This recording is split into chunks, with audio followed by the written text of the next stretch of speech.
Bem-vindos, queridos amigos, queridas amigas, todos vocês estão conectados com a nossa TV Aparecida. Nós queremos, neste momento e neste programa, prestar uma homenagem muito especial. No dia 31 de dezembro de 2022, último dia do nosso ano, nós tivemos uma surpresa muito grande.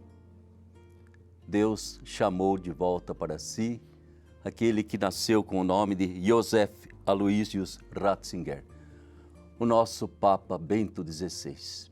Partiu desta terra para a eternidade, para a casa do Pai. A morte tem sempre uma sensação de perda, mas principalmente de Bento XVI tem também um sentido muito profundo de ofertório e de agradecimento muito grande por tudo que ele significou para a nossa igreja, por tudo que ele representou para a teologia na nossa igreja, por tudo que foi serviço dele à nossa igreja. E de modo muito especial, pelo exemplo da sua vida, da sua humildade, da sua dedicação, do seu sofrimento. E creio que render graças a Deus é muito importante. A TV Aparecida quer que a gente recorde um pouco da vida desse homem que foi escolhido por Deus, teve uma vocação, respondeu a ela, correspondeu a essa vocação e mais do que isso, foi fiel até o fim, não sem momentos de cruz, de dificuldades, ele está participando daquilo que ele talvez seja o ponto marcante da sua vida. Deus caritas est, Deus é amor. E para conversar sobre o nosso querido Papa Bento XVI, eu tenho a alegria imensa de ter aqui, junto comigo, na TV Aparecida, o nosso querido arcebispo Dom Orlando Brandi. Seja bem-vindo, Dom Orlando. Amém. Obrigado pela oportunidade. Isso. E tem o nosso querido Frei Hans Stapel, nosso fundador da Fazenda Esperança. Bem-vindo, Frei Hans. Obrigado pelo convite. Com alegria estou aqui. Isso. Vamos conversar um pouquinho, então, sobre o nosso querido Bento. De imediato, eu gostaria, Dom Orlando, que a gente deixasse para fora um pouquinho as impressões que vêm, porque quando morre alguém é o momento que vem as primeiras recordações, não é mesmo? As primeiras imagens na cabeça da gente. O senhor, quando pensa em Bento XVI, quais são as primeiras imagens que vêm do senhor? Primeira imagem é a presença e a ação dele na Conferência de Aparecida. Sim. Ele fez um discurso inicial que depois é citado no documento 104 vezes. E quando a gente fala no documento de Aparecida, no fundo, é um documento de Bento XVI, porque direcionou com liberdade, com sabedoria, toda então aquela conferência no seu discurso inicial. Também lembro, claro, do nosso querido Papa, quando nesta visita à Aparecida, hospedou-se lá na nossa casa, no convento Bom Jesus, na pousada Bom Jesus. Sim. E lá nós temos então um tipo de recordação, né, da presença dele lá. E quando ele se despedia de nós aqui em Aparecida, ele rezou assim: fica conosco, Senhor, fica com as famílias brasileiras, fica com os indígenas, com as crianças, com os pobres, com os doentes, com os idosos. Então, tudo isso recorda muito. E aquele grande mandamento que ele nos deu, permanecei na escola de Maria. E agradeço porque ele me enviou, então, de Joinville para Londrina. Aí ele me perguntou, por que Londrina? Digo, porque havia uma firma colonizadora lá no norte do Paraná. Sei. Ele deu uma risadinha e disse, muito bem. É assim, né? Frei Hans, o que brota na sua memória imediatamente com a imagem de Bento XVI? Eu pensei logo, que seria a Fazenda da Esperança sem o Papa Bento? Ele reconheceu a Fazenda com sua presença, deu uma credibilidade imensa e fez que a Fazenda se espalhasse no mundo inteiro. Então, sou muito grato a ele. Depois, com este contato pessoal aqui, eu nunca larguei esta amizade. Todas as minhas visitas em Roma, outra vez na África, ele estava E depois que ele se aposentou, visitei ele na sua casa cada vez quando podia. Também muitas vezes escrevi para ele. Quis que ele soubesse quanto bem ele fez para as fazendas. Ele respondeu sempre, sempre me recebeu. Aquele amigo, sabe, te dá vontade. Você está em casa, senta na poltrona e conversa. E a sabedoria dele, numa humildade que sempre me tocou. Ainda na Alemanha, como jovem, eu lembro no concílio, ele se destacou. Quando ele dava depois uma palestra, não tinha sala onde cabia todos os jovens que queriam ouvir. Foi realmente uma luz para a igreja na Alemanha. Mas também foi muito humilde. Ele não brigava. Quando, por exemplo, em Münster ele era professor, tinha dificuldades com o diretor lá. Para não brigar, ele podia trocar. Ele pedia simplesmente a transferência e foi para outra cidade. É um homem de Deus, muito, muito simples, muito humilde. Eu confesso, sentir, um amigo meu foi para o paraíso e agora eu posso falar com ele e pedir a ele mais do que ele já fez quando estava aqui. E é assim, né? A gente tem essa confiança profunda na fé pascal de que não existe morte, existe uma passagem e certamente ele está sendo acolhido pelo Pai. Eu me lembro bem do Ratzinger mais do que do Papa Bento, né? Porque eu fiz aquela passagem na teologia dos livros manuais, né? Para o estudo da teologia após Vaticano II. E eu achava bem mais fácil ler Ratzinger do que ler o Rahner. Então eu gostava eu achava o Ratzinger muito mais claro, mais acessível, né? Então eu lia muito daquilo que ele deixou escrito para nós como teólogo. Porque afinal, minha gente, Ratzinger foi primeiramente um dos grandes teólogos da igreja dos nossos tempos e ele também um dos grandes colaboradores do Concílio Vaticano II. Isso não tenha dúvida, não é mesmo? Creio que ele deve ter deixado, Dom Orlando, mais ou menos uns 600 escritos ao todo, né? E aquela coleção que ele fez, Jesus de Nazaré, né? Que foi já como Papa, né? A capacidade que tinha Ratzinger de fazer uma síntese, né? E ele era um homem que trouxe para nós, para além dos manuais que existiam, trouxe a Bíblia Sagrada, né? Trouxe assim toda aquela reflexão que brota realmente de uma pesquisa da teologia. E eu acho que foi importante, então, essa contribuição. Frei Hans, eu gostaria de, junto com você, fazer alguma memória do que teria sido essa infância, porque ele nasceu em 1922, né? Nasceu na Baviera, que é uma região especial da Alemanha, né? Família católica, né? Vivenciou todo o trauma de um país que depois entrou em guerra e ele tentando realizar a sua vocação não era tão simples. Como que a gente desenha um pouco essa vivência, esse crescimento, essa adolescência, essa formação para ser sacerdote? Você poderia partilhar conosco? Sim. Quando ele estava, não sei que idade, no fim da Segunda Guerra, ainda precisava servir, ficou ainda preso, e ele, com isto, tem toda uma visão diferente do que muitos outros. Eu nasci nesta época, 45, e nós, como jovens, bem jovens, líamos muito Ratzinger. Era quase como algo novo. Sei. Ele tinha algo que, não sei, os outros não tinham. E o cardeal de Colônia levou ele também como assessor. Então, ele orientou, como jovem professor, orientou muitos cardeais na Alemanha, bispos, participava ativamente. E para nós jovens, sempre brincamos dizendo, ele vai ser bispo um dia. Ah, sim. Porque ele tinha algo novo, mas no mesmo tempo humilde, seu sorriso, seu jeito, mas muito firme. Por isso, muitas vezes, não foi tão bem compreendido. Certo. E quando eu cheguei aqui no Brasil, exatamente estudei em Petrópolis, era a época da teologia da libertação. Sim.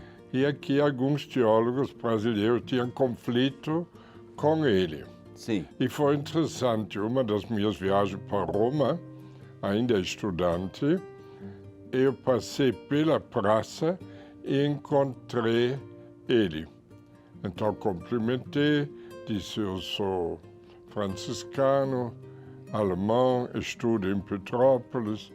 Ele pegou e disse, ah, você estuda em Petrópolis? Você pode me ajudar a entender teus confrades. Isso me deixou, não sei como dizer. Sim. Um cardeal pede um jovem seminarista ajudar a entender seu confrade. Sim.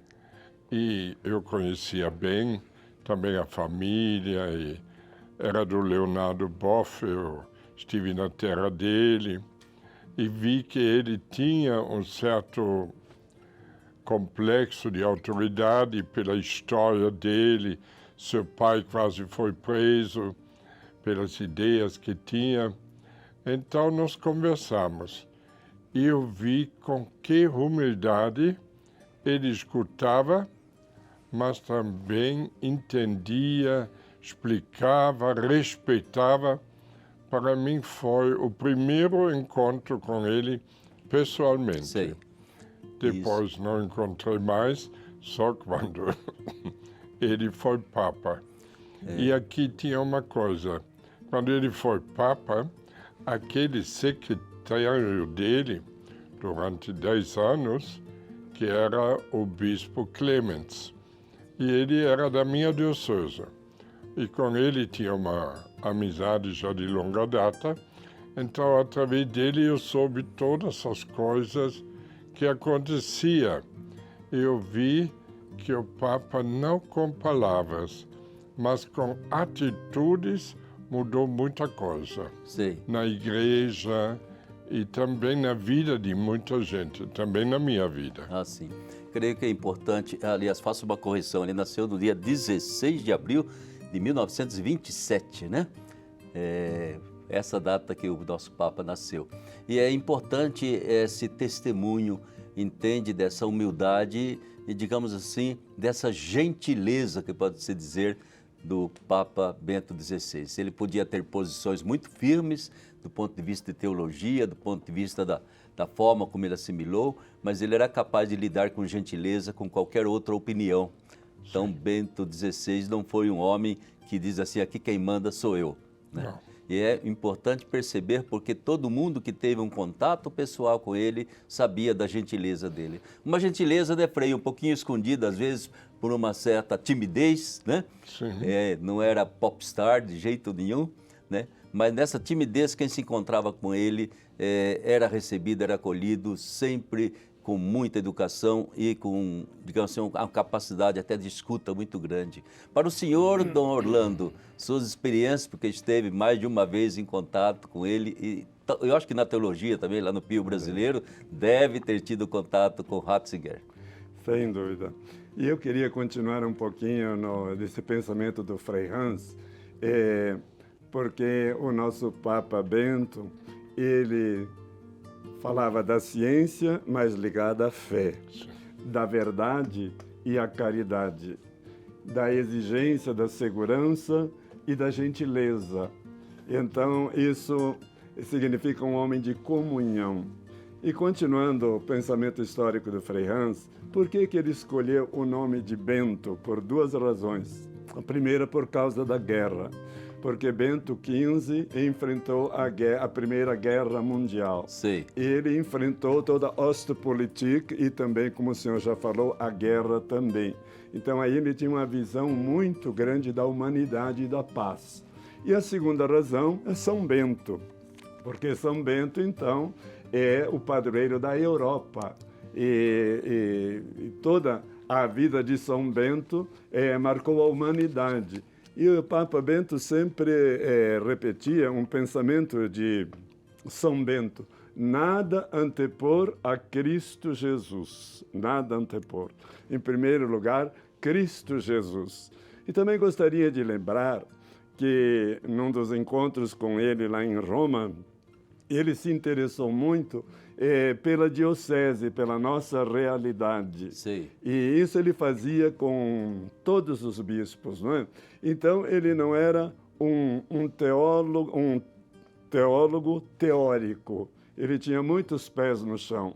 Veja as visitas que ele fez à África, a Cuba, levando exatamente essa comunhão universal, tipo de São Bento, não é? Colocando Jesus no centro. Nada antepor a Cristo Jesus e, claro, as suas encíclicas sobre o amor. E aí eu gostaria de citar Caritas in Veritate, Sim, é onde ele já falou dos problemas ecológicos, onde ele falou da demografia que nós estamos envelhecendo, onde ele falou firmemente sobre a economia que deve mudar.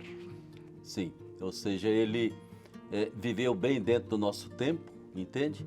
Procurando enfrentar inúmeros problemas dentro da igreja, né? Que ele encontrou e não foi fácil, desde que era já ali na Congregação para a Evangelização dos Povos, ele já estava, a doutrina da fé, Congregação para a Doutrina da Fé, ele já estava enfrentando um mundo de problemas, né, que vinham já desde o Papa João Paulo II.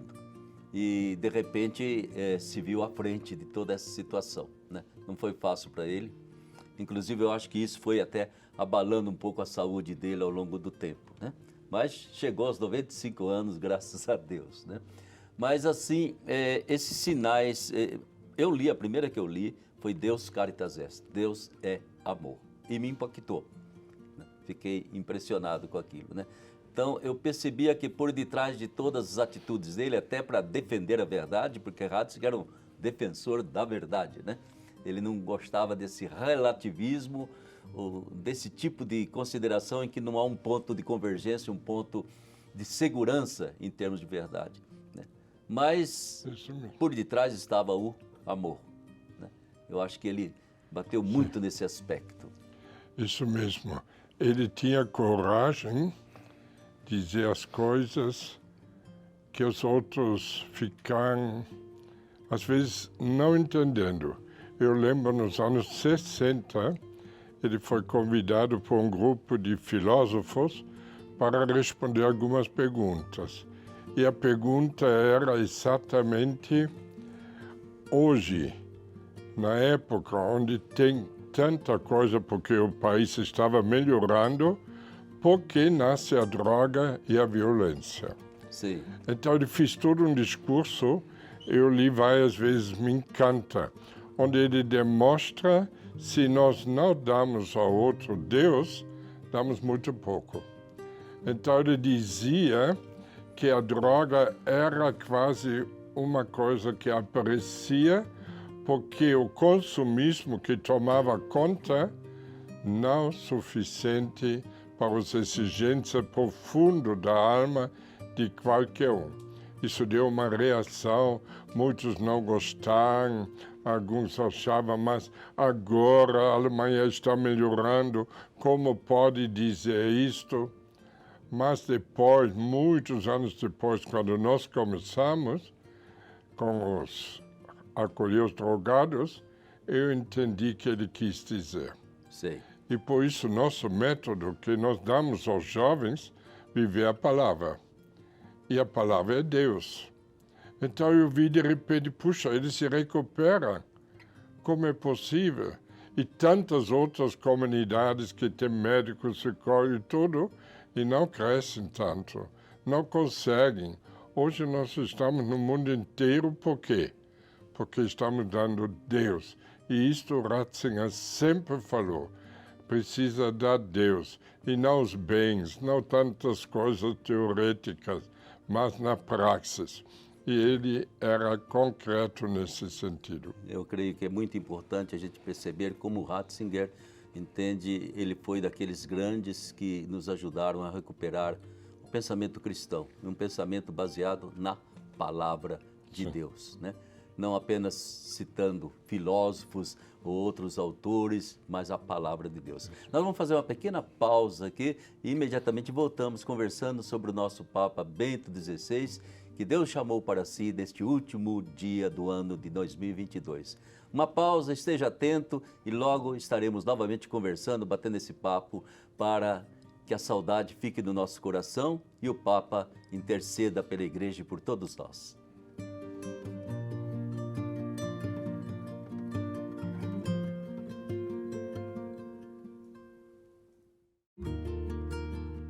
Estamos de volta, meu querido irmão, minha querida irmã, e estamos fazendo um bate-papo, um pouco de saudade, de recordação e de gratidão ao Papa Bento XVI, que partiu para a casa do Pai no último dia do ano passado.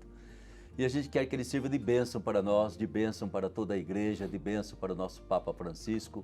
É importante que a gente perceba esse amor que Deus tem por nós, não é mesmo? Que nos deixa sempre um pastor. Nós não temos um mundo de pastores, cada um girando para o seu lado, mas nós temos um pastor que é a referência certa para nós e tem sido os nossos papas. E Bento XVI deixou a sua marca própria ao longo de quanto tempo que ele esteve aqui? 13 anos, 8 anos praticamente à frente, 8 anos à frente da Igreja Católica. Estou conversando com o Frei Hans, da Fazenda Esperança, e o nosso querido arcebispo Dom Orlando.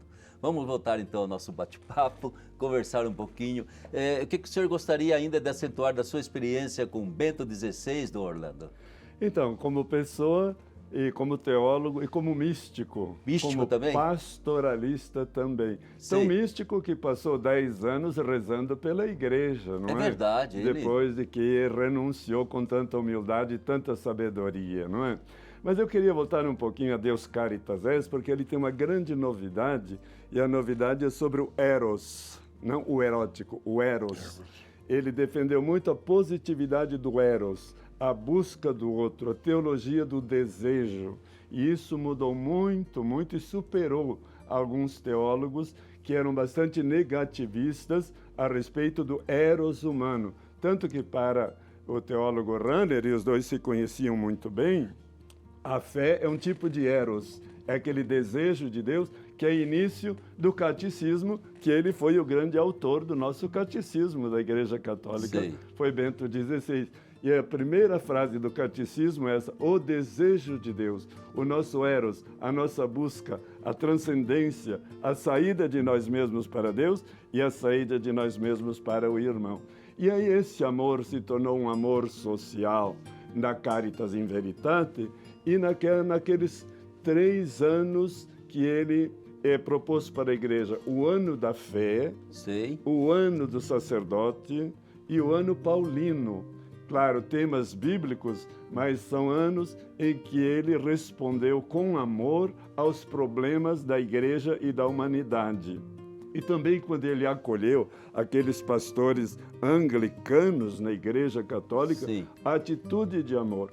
E aquele mordomo que roubou os documentos secretos do Vaticano foi preso e ele depois perdoou.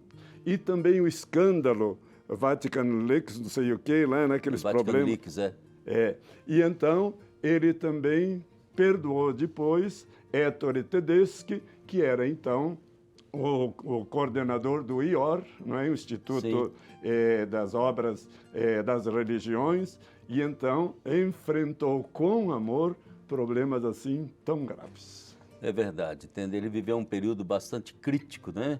Dentro da sociedade e dentro da própria igreja, teve que enfrentar alguns escândalos sexuais dolorosos e praticamente ele começou a criar uma nova norma para que a igreja lidasse com essas situações, que não fosse apenas acobertar, mas realmente revelar a verdade. Eu acho que, eu sempre olho o Ratzinger como o Papa Bento XVI como um homem que tinha uma certa angústia pela verdade. A gente tem que buscar a verdade o tempo todo. Se o senhor me permite, o lema dele é cooperador da verdade. Cooperador da verdade. Cooperadores, todos nós, cooperadores veritatis. Olha Exatamente, que beleza. E traz para nós, então, essa presença que, da sua timidez, eu até admirei, Frei Hans, porque tudo bem que o João Paulo II se revelou um popstar, né? E o Bento estava sempre por trás da cortina, né? E de repente ele resolveu viajar, ele resolveu sair, ir ao encontro do povo, né? Do seu jeito, né? E trazendo para nós, então, a contribuição que ele trouxe no governo da igreja, percebendo, entende que ele foi eleito, acho que tinha 78 anos, já não era tão jovenzinho assim, né? Mas percebendo que era um peso muito grande para ele, né? Ter que carregar aquele peso imenso. Mas deixou obras maravilhosas para nós, Dom Orlando citava, né? Mesmo tudo aquilo que esse homem produziu em termos de teologia, e uma teologia que continua sendo atual até hoje, né? Quem quiser ler uma teologia atual, o Ratzinger ainda nos oferece. Sobre enfrentar as contradições, que sempre houve objeções às atitudes dele, aquilo que ele fazia, né? Mas, olhando assim, aquilo que você lembrava, né? As visitas que ele fez aqui ao Brasil, como que você interpreta aquelas visitas? Eu tive a possibilidade de convidá-lo exatamente neste congresso Caritas Est. Eu fui convidado a falar. Sim. E aqui tinha a possibilidade de conversar com ele um pouquinho. Sim. Rapidinho falei da obra que ele não conhecia, falei da importância de viver a palavra para a recuperação. Ele olhou e disse, mas Frei, basta viver a palavra? Eu disse sim, a palavra recupera. Depois convidei ele, perguntei se podia visitar esses jovens como pai que vai ao encontro dos últimos. E ele logo disse, jawohl. É uma palavra forte em alemão. Sim. Até fizemos um livro, jawohl, onde está escrito todos os contatos com ele. E aqui eu vi, sua palavra tinha peso. Na simplicidade, ele disse jawohl e veio. Depois eu me lembro, quando ele já era emérito, visitei ele. E na sala, num certo momento eu disse, Santo Padre, o mundo inteiro está admirando seu gesto de renunciar. Ele com simplicidade disse, Frei, mas que eu podia fazer? A igreja é tão grande, eu não tenho mais força. E depois ele disse, e o mundo cada dia tem novidades, como posso acompanhar? Então o outro tem que fazer. Para ele era natural, para mim era um gesto extraordinário, para ele não tinha outro jeito. E depois no final, o Nelson que estava comigo disse, Santo Padre, podemos tirar foto? Ele disse, melhor não. Ele não quis ser visto, não quis mais aparecer, realmente renunciou, que me tocou tanto dizer, melhor não. E isto para mim é o Papa. Um lado corajoso, vai ao encontro dos pobres, no mesmo tempo aquela capacidade de escrever, e no mesmo tempo pode dar uma frase, e numa frase de estudo, nunca deixou de responder às cartas que eu escrevi para ele, e às vezes com pouca coisa, mas numa sabedoria. Para mim, é um homem que marcou minha história, realmente. Eu acho que aquilo que dizia Dom Orlando, para mim também impressionou quando eu li Deus Caritas Est, né? Ele de repente fazer do Eros a passagem para a doação total de si, né? Aquela capacidade que a gente diz como se chama em grego, não é mesmo? A doação total, a entrega total. O Eros, um caminho para essa entrega. Para essa entrega. E foi uma novidade, né? Foi. Porque a palavrinha Eros sempre via com uma conotação meio negativa, num certo sentido, né? Foi muito importante. Agora, exatamente aquilo que o Frei Hans toca nesse ponto, que eu acho que tocou demais nele, ele perceber, de repente, a dimensão dos problemas, perceber, não é, a estrutura em que ele estava metido ali, de todo o Vaticano, uma estrutura pesadíssima, né? E que ele, com os sonhos que ele tinha, ele percebia, não vou ter energia de enfrentar tudo isso. De modo que quando se fala, e eu acho interessante os meios de comunicação, o Papa, nos últimos 600 anos que renunciou, né? De fato, ele fez o gesto mais normal de um bom cristão, de qualquer homem, qualquer mulher que chega numa idade, sabe, já não é mais meu tempo de levar em frente tudo isso. Eu devo ficar para trás e deixar que outros filhos, netos possam cuidar disso, né? Essa humildade da idade, digamos assim, né? Essa humildade dos problemas que vão surgindo e que a gente já não sabe como lidar com eles. Eu creio que esse foi o ponto heróico. Sim. Né? E outro ponto heróico, não sei se os senhores concordam comigo, é que esse homem se recolheu e realmente não permitiu que grupos de direita, de esquerda, conservadores ou não, se apoiassem nele para fazer qualquer confronto com o Papa Francisco. Não sei como que vocês veem, mas eu admiro demais, entende? Passei lá perto da casa onde ele estava escondidinho, a Mater Dei, né? Passei lá pertinho e eu fico, olha, ele se escondeu lá dentro e falou, olha, não existo mais, faça favor de não recorrer a mim, não apelar para mim, que eu não existo mais. Eu acho que aí entra a virtude, aí entra a santidade. É, sem dúvida nenhuma, porque ele disse, eu não estou fugindo da cruz, eu vou continuar rezando pela igreja até o fim. E foi fiel até o fim. Então, o nosso Papa Bento diz, ele foi um presente para a igreja. O Papa Francisco disse isso agora, Sim. não é? Mas o senhor se referia um pouco a esta timidez dele, mas nas 3 Jornadas Mundiais da Juventude, na Austrália, na Espanha e na Alemanha, colônia, ele foi muito bem ovacionado. E Sim. quando esteve aqui no Brasil, hospedou-se nos primeiros dias no Mosteiro de São Bento. Lembramos como a multidão de São Paulo, e ele estava ali acolhendo com alegria, e nos deu, então, a graça também do primeiro santo brasileiro, Santo Frei Galvão. É ele que canonizou, E como já me referi, então, esse documento de Aparecida. Mas um homem assim, tímido de um lado, e por outro lado, vai fazer a visita a Auschwitz, com grande repercussão mundial, pedindo que nós fizéssemos silêncio sobre essa realidade, porque parece que Deus silenciou também. E ele vai, então, também, depois de uma má interpretação do que ele disse lá em Regensburg sobre Maomé, ele criou um grande vínculo com os islâmicos. E é um Papa, assim, muito, muito, muito do ecumenismo. Se alguém que defendeu o ecumenismo, foi ele. Inclusive em diálogo lá com o Kirill na Rússia e com Bartolomeu em Constantinopla. E ele, então, com esta...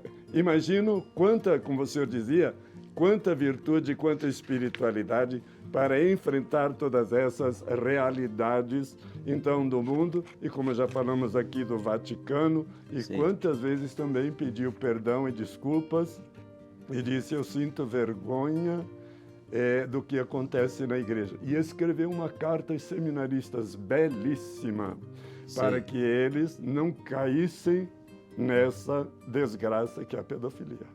Exatamente, né? Eu creio que enfrentar esses problemas todos como ele enfrentou, né? Numa confiança muito grande de que nossa geração, a geração dele, a gente não passa de um momento na história da igreja, né? O Espírito Santo, ele toma conta, mais cedo ou mais tarde ele encontra os caminhos de saída, mas é muito importante perceber como que ele nunca teve medo de dialogar, nunca teve medo. Eu me lembro que eu li, não sei se Frei Hans se recorda, aquele diálogo dele com o filósofo Habermas, né? Eu li aquilo e falei, que impressionante o nível de um diálogo de 2 pessoas, né, que têm evidentemente pontos de vista opostos até, mas uma capacidade de trocar as ideias e ver os pontos que ali se conjugavam. O Padre Ali, se me permite, e o diálogo com Leonardo Boff, Leonardo saiu dizendo assim, discordamos nas ideias, mas ele foi muito gentil e caridoso comigo. Essa gentileza foi sempre uma marca, sabe, do Papa Bento XVI, né? Eu acho que todos que tiveram contato com ele sempre testemunham um homem gentil, educado, né? Fino. Fineza. Tinha uma fineza no modo como ele tratava com as pessoas. Agora a gente tem que chegar e ofertar para Deus o nosso Bento XVI, né? Cada um de nós poderia fazer uma apresentação a Deus, quem foi esse homem, né? E repito para vocês, eu acho que é muito importante, ele renunciou, mas não permitiu que se dividisse a igreja, né? Esse foi um Papa, o primeiro católico que obedecia ao Papa Francisco, né? O primeiro que o respeitava como Papa, né? E isso é muito importante para nós, né? Principalmente nessa pluralismo, nessa tentação de divisões que vão tendo, de posições extremadas, né? Ele estava ali, né? E, digamos assim, atrás do Papa, porque a casa fica bem atrás de São Pedro, ele ficava bem atrás, né? E ficou atrás sempre. E para mim foi assim um testemunho fora do comum do nosso Papa Bento XVI, né? E comunhão com Francisco, né? Sim. Comunhão com Francisco. Em comunhão, né? Comunhão. E a coragem também, né? Ele diz a futuro da igreja não vai ser mais esta igreja de multidão, vai ser um pequeno grupo comprometido com a verdade, com a palavra, e se vive autenticamente, sustenta. Mas esta multidão, festa e tal, isso não vai existir mais. Ele tem coragem de reconhecer que nós não somos mais a maioria. Tem outros que vão levando, mas ele, pela verdade que ele gostava, ele disse, nós sempre vamos ser aqueles que têm Jesus como tudo, como Deus como tudo. E como Dom Orlando diz, sair de si. Isso ele demonstrou na palavra, todas as frases do Evangelho você tem que sair de você. Não tem nenhuma frase dizendo coitado de mim. Deus nos leva ao irmão. E isso ele gostava demais. E o Padre Ulisses, então essa é a igreja da cripta e não a igreja das multidões. É muito importante que o nosso povo escute isso, porque geralmente queremos a igreja das multidões. Não, Israel foi um resto. E não é uma perda, uma derrota da igreja, este grupo cripta, esse pequeno resto que nós estamos vendo no Brasil, 70% já se afastaram da igreja. Então esse pensamento dele ilumina muito bem a nossa realidade de hoje. Exatamente, né? E gradativamente vai forçar a uma redimensionamento de toda a estrutura da igreja, né? Eu acho que a gente ainda trabalha, e era talvez um pouco da tristeza do nosso Papa também, João Paulo II, né? Quando ele via que a Europa já estava secularizada totalmente, né? E que aquela imagem bonita da igreja polonesa não ia se espraiar por toda a igreja da Europa, de modo algum. Mas eu creio que a importância é essa da fidelidade, né? Ainda que seja um só, é fiel, né? E essa fidelidade. Mas fica a marca, nós estamos terminando o nosso bate-papo sobre ele, né? Me colocam aqui que há relatos que diz que a sua última palavra de Bento XVI, Senhor, eu te amo. Ele foi intelectual, ele foi em busca da verdade, mas ele foi principalmente o homem do amor. Ágape, o ágape. Isso é verdade. Se a gente lê a última carta dele, onde ele foi acusado sobre os problemas lá de München, e mais de 2.000 páginas foram lidas para defendê-lo, e tudo ficou muito claro que ele não teve culpa, ele disse assim, eu estou me preparando para me chegar diante do meu juiz, mas eu sei que meu juiz é amor, que meu juiz é amigo e que meu juiz é meu advogado. Aí, vem toda a consolação. Estamos no finalzinho. Eu gostaria, Frei Hans, que o senhor dissesse ainda alguma palavrinha, assim como o senhor estivesse apresentando o Papa Bento XVI a Deus Pai, lá diante de Jesus. O que o senhor diria em relação a esse homem com 95 anos, essa peregrinação que ele fez pela nossa terra, aquilo que ele deixou, aquilo que ele serviu, pôde ser, primeiramente, foi um bom homem, né? Nascido numa família bem simples, né? Bebeu a fé ali do pai e da mãe, né? Cresceu nessa fé o tempo todo e depois teve que partilhar com o mundo inteiro. E agora ele chega diante de Jesus. Eu vejo, eu quero dizer a Jesus, este milagre que você fez nele, de levar ele para frente na humildade, para ele seja o que ele é, eu peço a Jesus que faça isso conosco, para também podermos chegar nesta humildade perto de Deus. Eu já admirei demais também quando ele em Auschwitz disse: Deus, onde você estava? Ele admite que tem dúvidas onde estava e, no mesmo tempo, confiar. Essa confiança no Pai, que apesar de nossos erros, eu vivo com esses jovens, cada problema, tenho muitos padres lá conosco recuperando, quanto sofrimento, mas sempre acreditar, Deus ama cada um, vai caminhar com cada um e no céu todos vão ter esta alegria que eles já têm. Abraçar Deus e dizer obrigado. Eu quero um dia fazer a mesma coisa, agradecer tanto, tanto porque Deus faz maravilhas. Deus não é morto, Ele é vivo, vivo. Papa Bento me demonstrou isso. Deus é vivo. Exatamente. E o senhor Dom Orlando faça a apresentação a Deus do nosso querido Bento XVI. Pai amado, recebe o nosso santo Papa Bento, que nos deu os sinais de santidade sem dúvida nenhuma, e que ele, junto da Santíssima Trindade, com Maria e São Bento, interceda sempre pelo Papa Francisco, pela Igreja e pela humanidade, e nos dê esta sabedoria de a gente equilibrar fé e vida, fidelidade e bondade. Que assim seja. Que bom, minha gente, pudemos trocar assim um pequeno diálogo sobre o nosso Papa Bento XVI, aquele que foi batizado pelos seus pais, não é mesmo? Para ser cristão e se manteve cristão até o último suspiro, crescendo cada vez mais no conhecimento da palavra de Deus e partilhando tanto conosco. A gente agradece de coração.